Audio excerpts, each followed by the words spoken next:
Welcome back to the Vegan Test Kitchen, everyone. Today we're making a very special Christmas treat, the Yule Log. And if you've never made one before, I understand. They look kind of complicated, but they're really not that bad.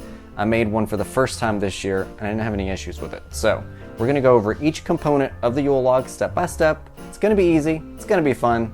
Come along. All the ingredients that you need are listed below. Let's get started. All right, so the first thing we're gonna do is set our oven to 350. And then you're gonna grab a half sheet pan. So what we're gonna do to prepare this is grease this, just some vegan butter, and then you're gonna grab some parchment paper. So the reason we're putting parchment on top of this already greased pan is because when we roll it up after it's done cooking, we wanna make sure that it can unroll just fine and not stick to the cake. And because we want to make sure this process is as easy as possible, we're going to grease this too.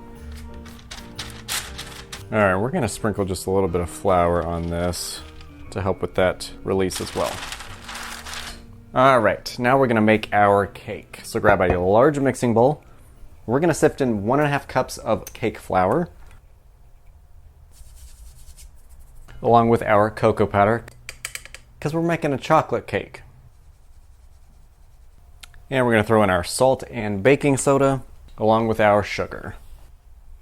And we're just going to give this a good mix and then create a well in the center to put all of our wet ingredients.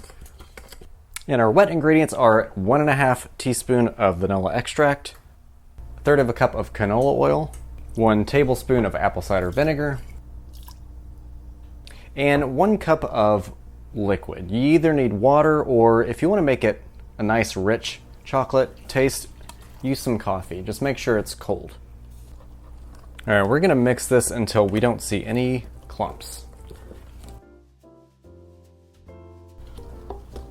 All right, we're gonna pour it into our pan. We're gonna tilt this to each side. You want to tap it a few times to make sure to get any air bubbles that are in there out.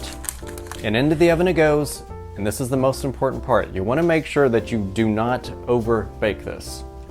You want it just baked, so watch it around 12 minutes. It's going to be probably between 12 and 15 minutes. You want to touch the middle, make sure it's spongy, bounces back, and then you're good.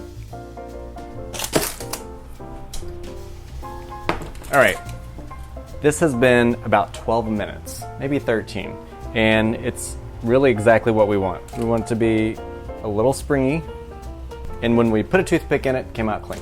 Now, what you want to do pretty much immediately while it's still warm is you want to pull it off the pan, put it on a clean workspace, and what we're going to do is roll it up while it's warm. Might be a little hot, so be careful. You want to make sure it's fairly tight.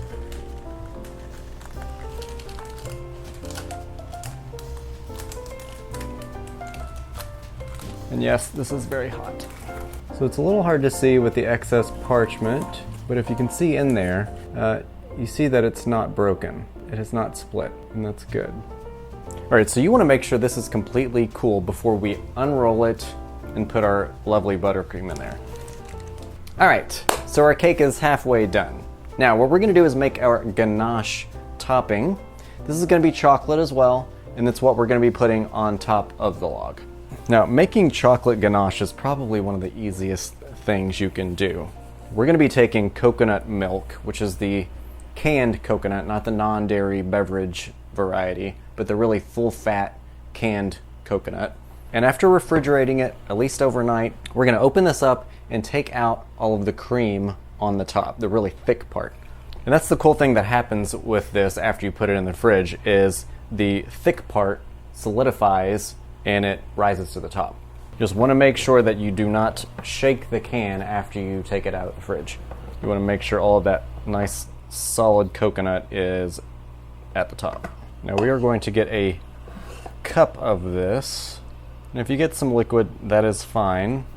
You might need to, but it's still going to turn out the same. Now, surprisingly enough, this isn't going to taste like coconut at all, so if you're not a lover of coconut, don't worry. We're just doing this to get that thick richness.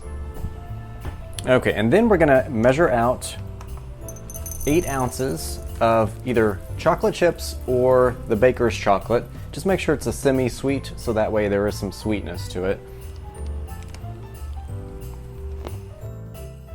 All right, now we are going to heat this up in the microwave for about 30 seconds at a time, just until it starts simmering around the edges. All right, and to our heated up coconut milk cream, we're gonna add our 8 ounces of chocolate chips. Essentially, you wanna get to about double, about 2 cups. We're just gonna let this sit in here for a couple minutes, and then we're gonna give it a good stir.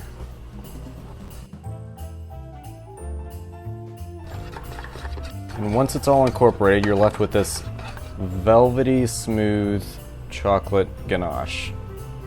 Make sure to taste it just to see if it's sweet enough for you. If it's not, you can add some sugar. All right, now you want this to completely cool so it solidifies, and we want it to be fairly thick, but we're actually gonna whip it because we want it to have that nice airy texture to it as well. So we're gonna have a delightfully whipped ganache at the end of the day. We're gonna stick this in the fridge too. All right, you know those cute little sugared cranberries that we have on top? We're gonna make those right now. So what you need is a 12-ounce pack of fresh cranberries, a small pot, a half a cup of water, and a half a cup of sugar, along with some more to roll it around in. And we are gonna put this on a low to medium. We're gonna get a slotted spoon. And you wanna make sure this gets nice and melted. So really we're just making a nice simple syrup mixture. All right, we are good and melted, so we're gonna turn off the burner. And we're gonna add our cranberries. And we're gonna give these a good mix. Make sure they're nice and coated. All right, and we are going to take these out with our slotted spoon and let these cool on a piece of parchment paper or a cooling rack for at least an hour. And you can save this simple syrup for cocktails. All right, now we get to make our buttercream.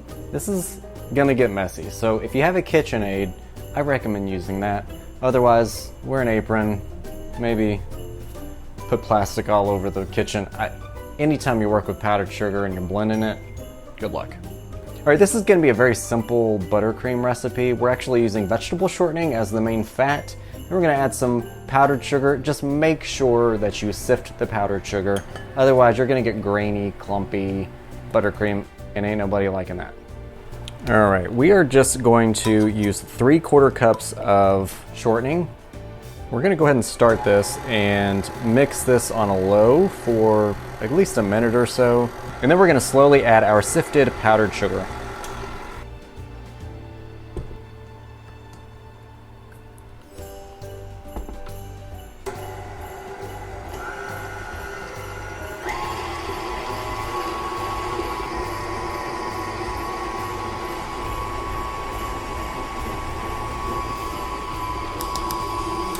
Now, once it starts getting pretty thick, we want to make sure that you're scraping down the sides, and you can add a tablespoon or 2 of water to get the consistency that you want. And don't forget your vanilla extract. Of course, you want to make sure you taste it and ensure that it's sweet enough for you. If it's not sweet enough, just add a half a cup of powdered sugar at a time. Now, one thing I'm gonna do is add a little bit of peppermint extract because I want it to taste extra Christmassy. Just be careful to not make it taste like toothpaste. I'm gonna put in about 1/8 of a teaspoon because I think that's the right amount.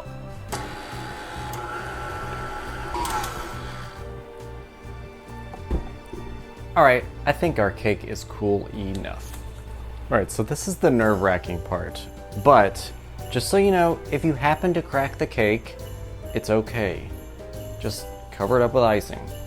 So we're gonna do it very slowly, and we're gonna use an offset spatula and maybe get in there just to make sure that the cake comes away from the parchment.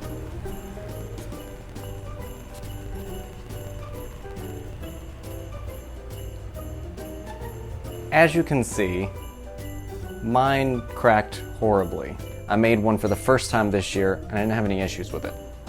Now, it didn't do this the first time I did it, but like I said, we're gonna be able to hide this. So I can almost guarantee you that nobody will ever know. So if you do this, it's okay. We're gonna be able to hide a lot of this with this icing.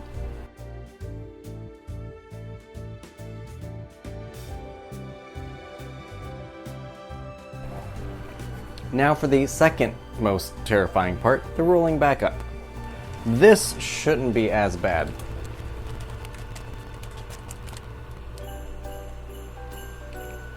Beautiful. All right, we have our ganache, which is mostly solidified, which is good. But we're gonna whip this up and make it really nice and airy.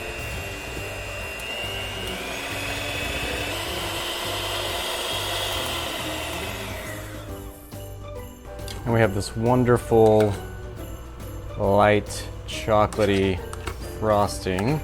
Now what we're gonna do is decorate it directly on our fancy plate, mainly because I'm worried about moving this too much.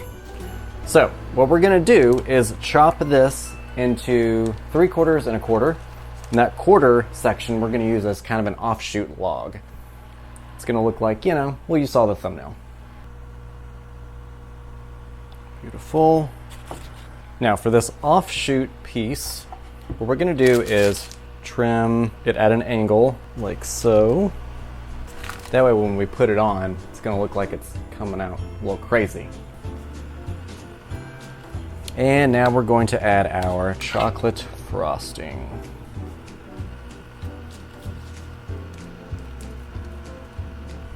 All right, we're gonna clean this up a bit. Now we're gonna stick this back in the fridge while we do our sugared cranberries, because we wanna make sure this stays cool. All right, and all we're gonna do with these cranberries is toss them in the sugar. We can't screw this one up. Those not the cutest. Now, there's one last decoration that we're gonna do to the actual log, and that is we're gonna make the ridges in it, like all good logs have. Just use your creativity here. Go as crazy as you want. And then on the ends, we're gonna do some circular motions.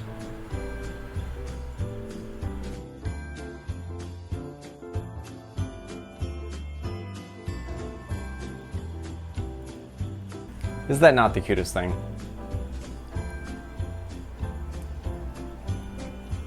And it's delicious too. So you saw that there were plenty of reasons to get worried, but it all came out in the end. Just make sure that you bake everything evenly, you don't overbake it, and you're really careful with unrolling. But even if you're not, it still turn out fine. And everybody will love it just the same. All right, y'all, here's my Yule log. Hope you liked what you saw today. If you did, hit a thumbs up. I would love you for it. Make sure to subscribe and share and comment and all that good stuff. You have a Merry Christmas and a Happy Holiday.